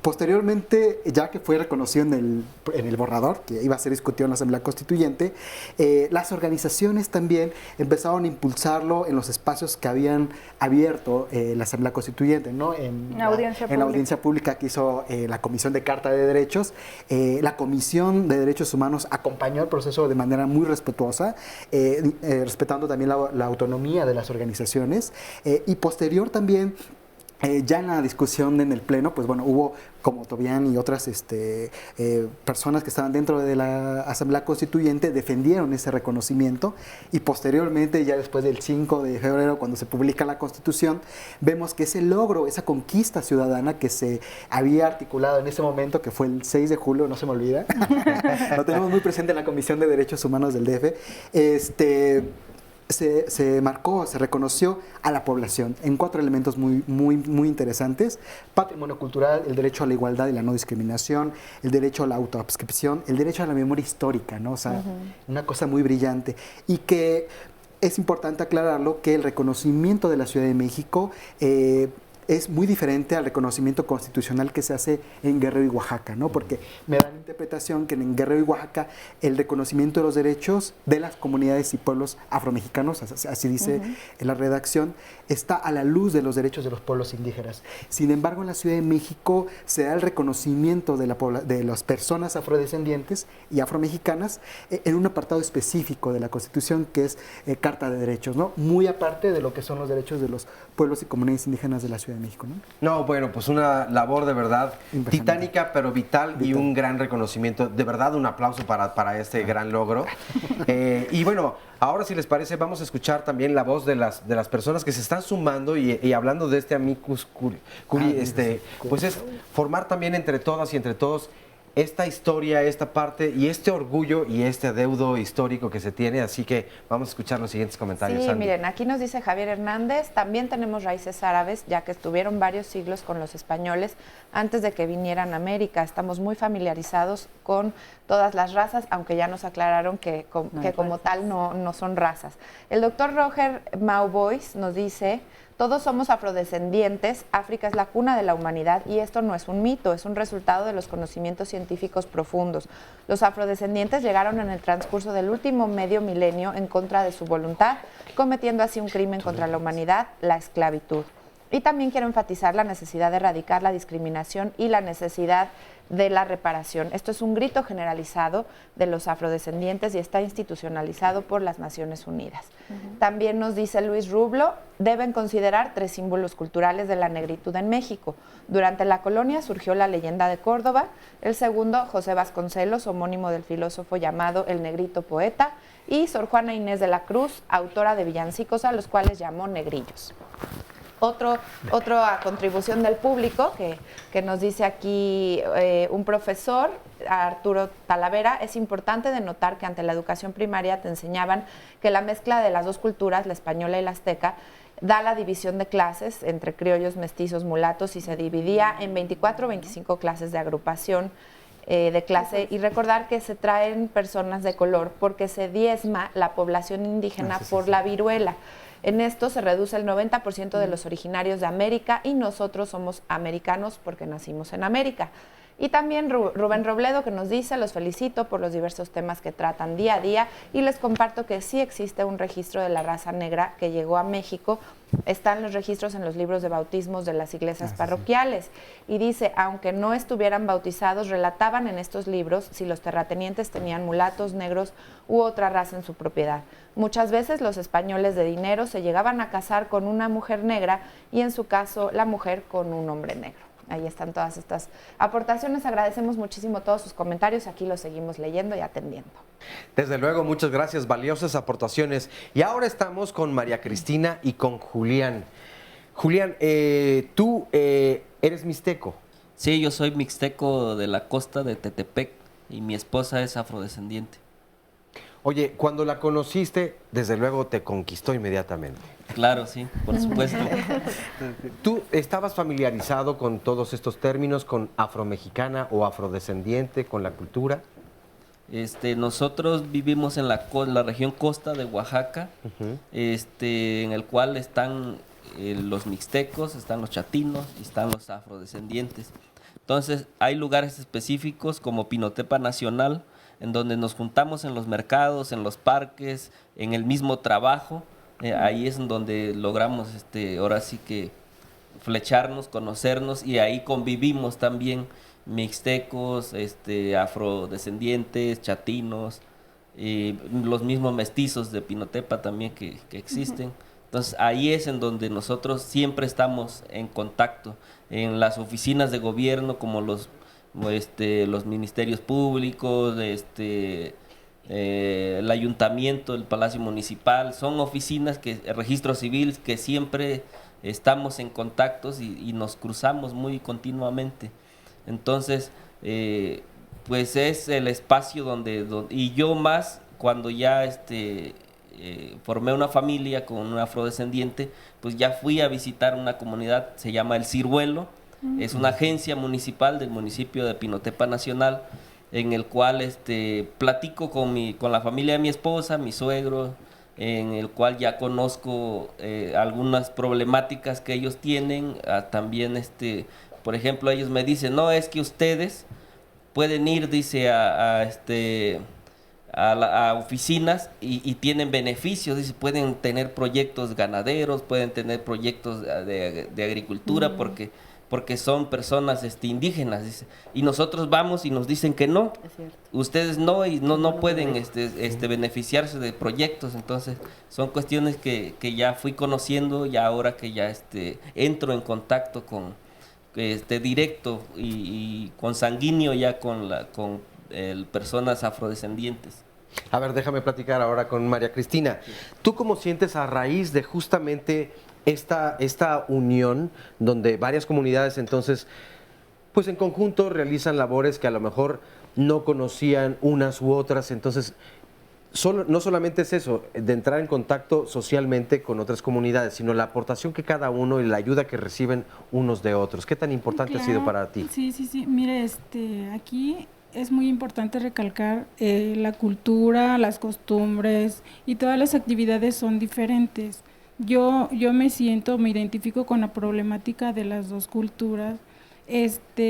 Hay cosas que en mi comunidad se dan, en la de él no, pero dentro de esto también existe mucho el tema que se está abordando ahorita, la discriminación. Eso es un hecho que no lo vamos a eliminar. Hay discriminación positiva, discriminación negativa. No lo vamos a arrancar de raíz porque desafortunadamente va desde casa. Desde casa. Entonces, quería yo comentar algo aquí sobre una experiencia que tuve algunos años. Veníamos de Oaxaca y en el transcurso de ese camino es doloroso y penoso porque nosotros estamos acostumbrados a salir sin identificación. Veníamos de Oaxaca y en el camión, servidor público, había retén y levantan a un pasajero y le empiezan a cuestionar que de dónde venía. Y le dice que era de la costa y ellos le niegan, no, en la costa no tenemos negros, dame tu identificación. Le piden su credencial de lector y pues nosotros no llevábamos. Y yo me identifico porque ni yo llevaba. Nosotros nos sentimos muy seguros. Entonces, le hicieron cantar el himno nacional, le hicieron que saludara y todo. Entonces, fue muy penoso, doloroso y digo, no puede ser. No puede ser porque se supone que tenemos derecho a libre tránsito y pues no se da entre nosotros. Oye, ¿y en qué acabó todo el asunto? En eso, que le hizo que cantara el himno nacional y si no, porque él le decía, si no te bajas del camión, te regresamos a tu país. Mira, te lo escucho, la verdad es que lo comprendo, lo comparto, lo vives con dolor y desde luego es un asunto de clara discriminación, de violencia y hay además de esto cosas también, no quiero minimizarlo, pero donde hay violencia hacia las mujeres, donde hay agresiones y abusos sexuales, donde hay muchas situaciones que además se han callado, porque hay desde luego muchas otras situaciones. Pero Tania, ¿qué se puede hacer? Todas las personas que viven este tipo de situaciones, además de la que nos comenta María Cristina, cuando hay un abuso sexual, cuando hay agresiones, cuando hay violencia hacia cualquier tipo o cualquier tipo de discriminación, ¿se puede acudir a la CONAPRED y qué hacer? Por supuesto que se puede y se debe, y por favor háganlo, que para eso estamos las instituciones públicas. Es penoso escuchar estos testimonios, es penoso saber, por ejemplo, en el CONAPRED recibimos algunas quejas de personas que incluso fueron deportadas, personas mexicanas estando en su territorio, en su comunidad, que por un asunto que se llama perfilamiento racial, es decir, por clasificar a la gente de acuerdo a su tono de piel, a sus características y rasgos físicos, y se da por sentada su no mexicanidad. Hemos tenido que defender personas que incluso han sido expulsadas de territorio nacional, y esta es una práctica inadmisible, y es una práctica que en cuanto vulnera algún derecho humano o lo limita, constituye una violación al derecho a la no discriminación.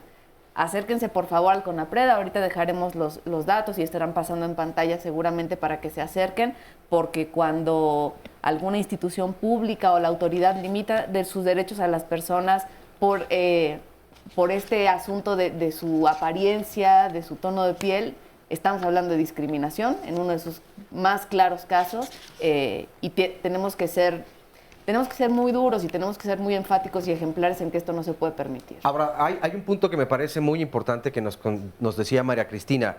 Comienza desde casa, comienza desde la familia y en ocasiones entonces lo que no queremos hacer es pues dar parte de eso a la ley o acercarnos al CONAPRED, pero tendríamos que hacer eco mucho más importante de todas estas voces. Sería necesario acudir no solamente al CONAPRED, sino también a la Comisión Nacional de los Derechos Humanos. Es decir, hay otro camino para que esto se tome en cuenta y para que, desde luego, pues decía, es que es difícil eliminarlo y pareciera una labor imposible de realizar, pero sí se puede. Es difícil, pero no es imposible. Todo lo que es cultural es modificable. Eso lo tenemos que tener bien claro, ¿no? Acudir a las instituciones a veces puede resultarle engorroso a la gente, pero también tienen que saber que no tienen que desplazarse hasta el consejo ni a las comisiones nacionales o locales. Ya tenemos teléfonos, correos electrónicos para que las personas ahí desde donde están, incluso por Twitter, den un aviso y nosotros les contactemos para que puedan poner alguna queja. La verdad es que es deber de todos hacer que el Estado funcione para las personas. Entonces úsenos, reclámenos, pónganos esas quejas, porque eso también nos da pauta para generar otras políticas. Por ejemplo, una acción que estamos haciendo junto con la CNDH para capacitar a agentes migratorios para que eliminen el perfilamiento racial de sus procedimientos, ¿no? Claro. Esto nos posibilita hacer protocolos que limiten esa acción. Importantísimo. Hacemos una pausa y regresamos. No se vayan.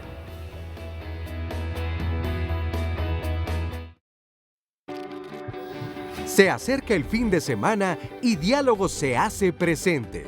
El sábado, nuestros conductores tendrán una interesante conversación acerca del cómo educar las emociones de nuestros hijos. Habemos padres que parece que estamos empeñados en pedirles a los hijos que no se enojen, que sean pacientes, en fin, pedimos cosas que nosotros no hacemos. Descubre por qué la educación emocional de los hijos depende de cómo manejemos nuestro mundo emocional. El domingo, te invitamos a reflexionar sobre lo que implica el uso ético de las redes sociales. ¿Alguna vez has leído mensajes de odio? ¿Has aprovechado el anonimato para insultar o criticar? Las redes sociales son medios de expresión que se han convertido para muchas personas en una válvula de escape emocional, ya que pueden fingir, inventar otra identidad y hasta comportarse como no lo harían en la vida real. ¿Tú qué opinas? Recuerda que tienes una cita con nosotros a las 11 de la mañana.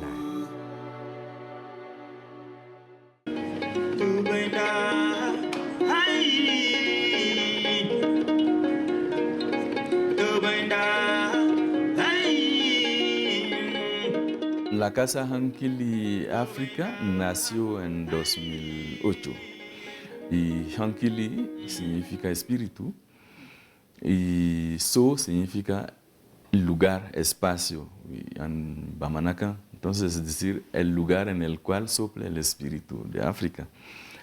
Tenemos pues este sueño desde mucho tiempo. Estas son unas reflexiones que llevo desde ese tiempo trabajando con algunos amigos, algunos africanos, otros afromexicanos y yo indígena, ¿no?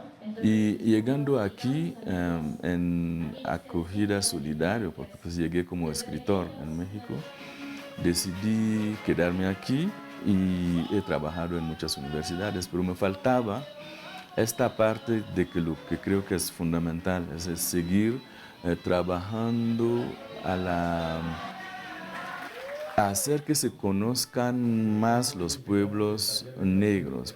En México la integración se hizo, la tercera raíz existe. Y hablando con cada mexicano, uno te dice, pues es que sí, pues tengo un primo que es tal y te cuenta una generación en la cual está un negro en su familia. Aquí lo negro y lo africano no tan es extraño, porque ya desde más de 500 años llegaron por la esclavitud negros que participaron a la vida, históricamente hablando, cultural, pero también en la vida política de este país. No se sabe mucho que por fin el primer estado libre de negros en América Latina era en México. Entonces estar aquí sin poder como compartir lo que es lo fundamental, para mí hubiera estado una falta enorme. Entonces nació la casa apoyada por la Casa Refugio Citlaltepetl y con el apoyo también de la Ciudad de México, con el fideicomiso del Centro Histórico. Empezamos realmente con muchos talleres importantes en la Costa Chica de Guerrero y de Oaxaca. Durante 3 años hemos trabajado sobre un proyecto que hemos llamado Raíces en el O como olvido, océano, y la idea es como apoyar a las poblaciones negras de la Costa Chica de Guerrero y de Oaxaca que están buscando un reconocimiento a nivel constitucional, apoyarlos para que sepan algo de lo que es su historia, porque para estar reivindicando hay que conocer sus raíces y ofrecerse como diferente, no para como enfatizar sobre la diferencia, pero diferente para decir, este es lo que nos permite un multiculturalismo y que enriquece el mundo.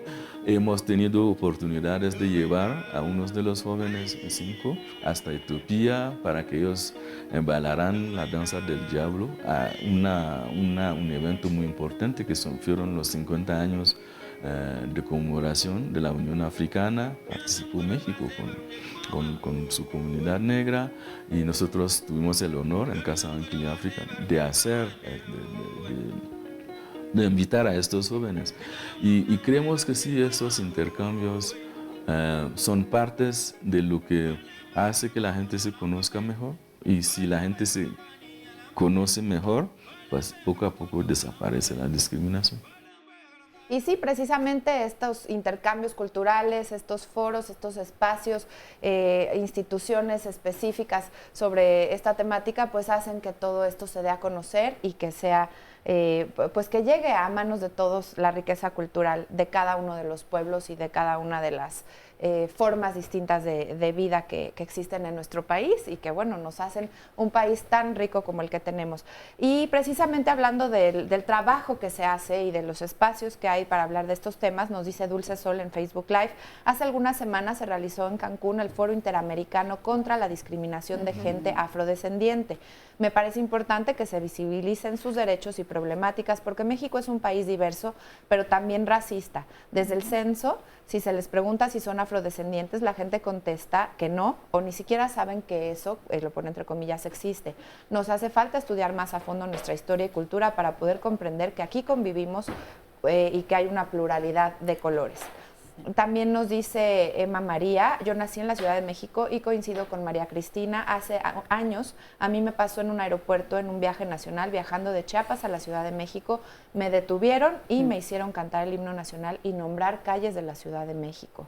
También Malika Sepia dice, como dice Emma María o María Cristina, nos dice aquí Emma María en el mensaje de arriba, es que como han dicho ambas, yo tengo amigos aquí en DF y de Guadalajara que también les hicieron cantar el himno. Eso ya es protocolo, a cualquiera nos puede pasar. Lo que no debe pasar es el modo despectivo en el que se nos trata. Y precisamente esto es lo que nos dice otra persona en Facebook Live. Uno de los problemas del ser humano es tener un sinfín de justificaciones para sentirse más o menos que otro ser humano, como el color de piel, la religión, el dinero, el género, la profesión, el IQ, la apariencia, la edad, la nacionalidad. Todos somos seres humanos y nadie vale más ni vale menos. Y por último, otra persona que también nos narra desafortunadamente una cuestión similar de discriminación, Viri Prana en Facebook Live, dice que viajando de Huatulco a la Ciudad de México, fui la única del autobús a la que la revisaron los militares, me pidieron documentación, me alumbraron la cara, me interrogaron. Sí hay discriminación y yo no sé bien mis orígenes. Mi familia es migrante de Puebla, de la zona de Cumbres de Maltrata, casi Veracruz. Se dedicaban a sembrar papa. Del lado paterno y materno también llegaron de Puebla, pero de Atlisco. Solo sé que toda la vida mi color de piel y cabello quebradito han llamado la atención para bien o para mal. Desafortunadamente, pero bueno, ya lo decíamos en el bloque anterior, ya se los compartía Tania. Para eso está el CONAPRED, desde luego, para eso también está la CNDH, y denunciar es muy importante. Yo sé que muchas personas dicen, pero ¿vale la pena? En realidad no se va a tomar en cuenta mi denuncia. Sí vale la pena. Yo creo que mientras más personas estemos presentes allí, haremos una fuerza y estas voces se tendrán o se tomarán en cuenta.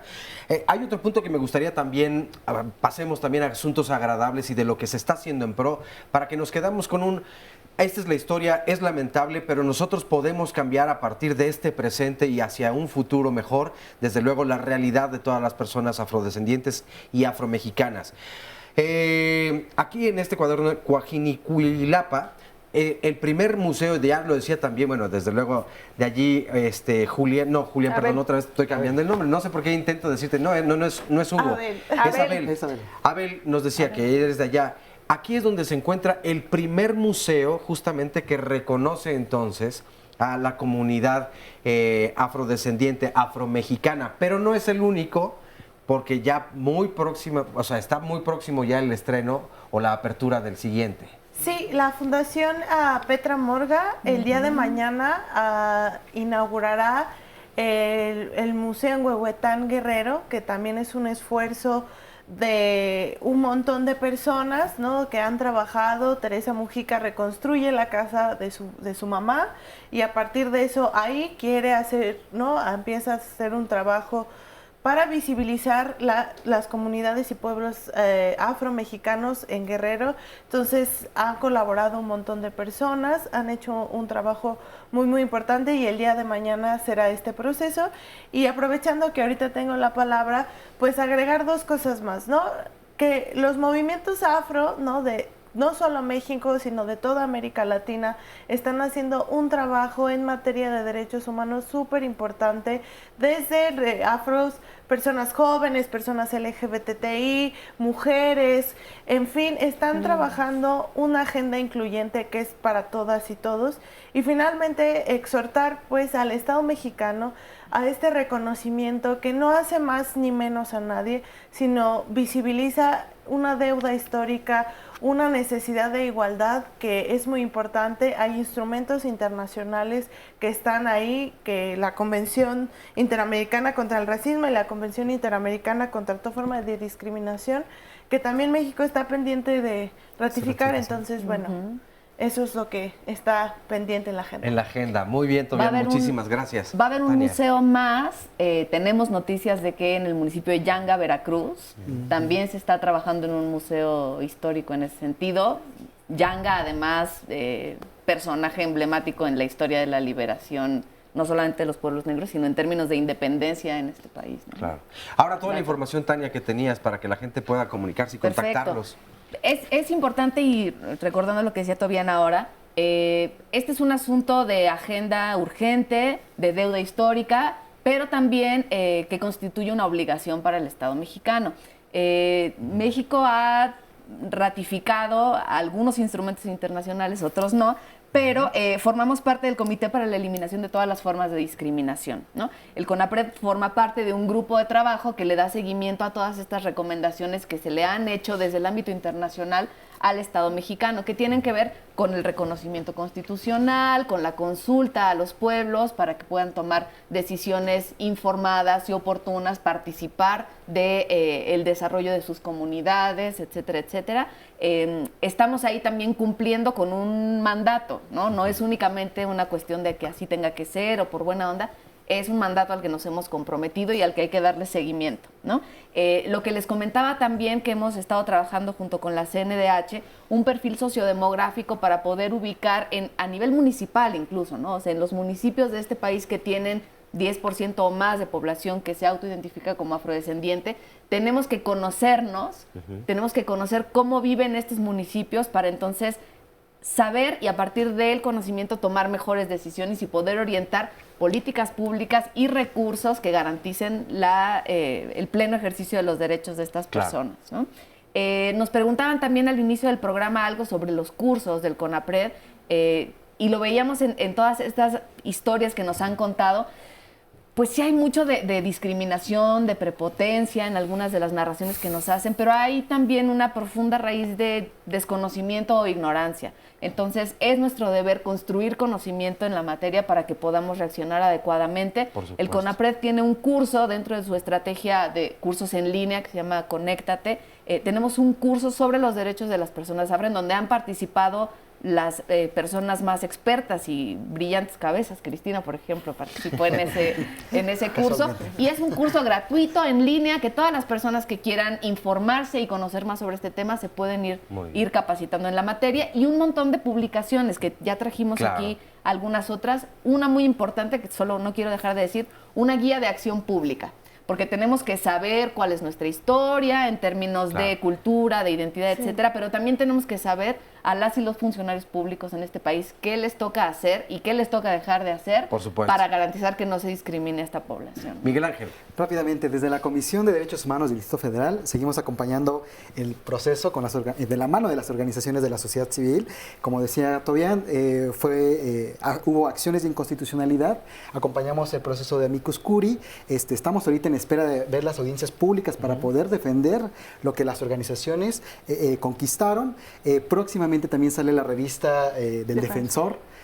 ahí muy atentas y atentos sobre los derechos de las personas afrodescendientes y pues invitar a tu público, a tu amable público para que se acerquen a la comisión y se sume a estas acciones, ¿no?, de defensa y promoción de los derechos conquistados en la Constitución de la Ciudad de México. Por supuesto. Cristina. Bueno, pues cerrar diciendo que hay mucho racismo, no solamente en estas expresiones de detenciones arbitrarias, que son muy graves, sino que también se expresan en índices ya de analfabetismo, como ya mencionaba Tania, pero también en índices de rezago escolar muy importantes, de prestaciones laborales. Son personas que trabajan mucho, están en esas condiciones de pobreza y marginación, pero no porque no trabajen, sí trabajan y trabajan mucho, pero tienen salarios muy bajos, no tienen agua, agua potable ni drenaje en muchos de los casos, y en el caso de las prestaciones laborales tienen 35% de acceso a prestaciones laborales, siendo que la norma nacional es de 65, ¿no?, prácticamente el doble.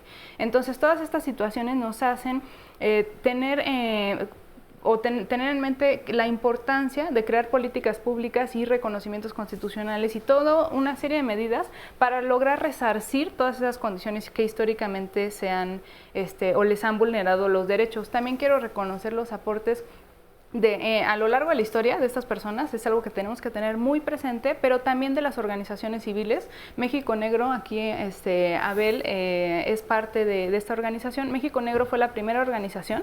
Es una lástima que no haya más espacio en el panel, pero me parece también muy importante que esté aquí contándonos todo el trabajo que ha hecho. Igual Hugo tiene una trayectoria muy, muy importante, y no solamente él, o sea, son muchísimas personas que no cabrían en este espacio, ¿no? Pero bueno, qué bueno que se dio este espacio. Y quiero terminar diciendo la importancia de que la SEP, la Secretaría de Educación Pública, cumpla con sus propios compromisos, los propios compromisos del Plan Nacional de Desarrollo, los propios compromisos que nos mandata la el Comité Internacional para la Eliminación de la Discriminación Racial, que es obligatorio para México desde hace más de 40 años, o sea, no es algo reciente que se nos ocurrió, lleva más de 40 años, y son esta inclusión. Ya hemos tenido reuniones con la SEP, pero no hemos tenido éxito, y quisiera que pues todos nos unamos para que los libros de texto y en las escuelas se elimine la discriminación. Claro. Y no solo ahí, sino en el sector salud. Por supuesto.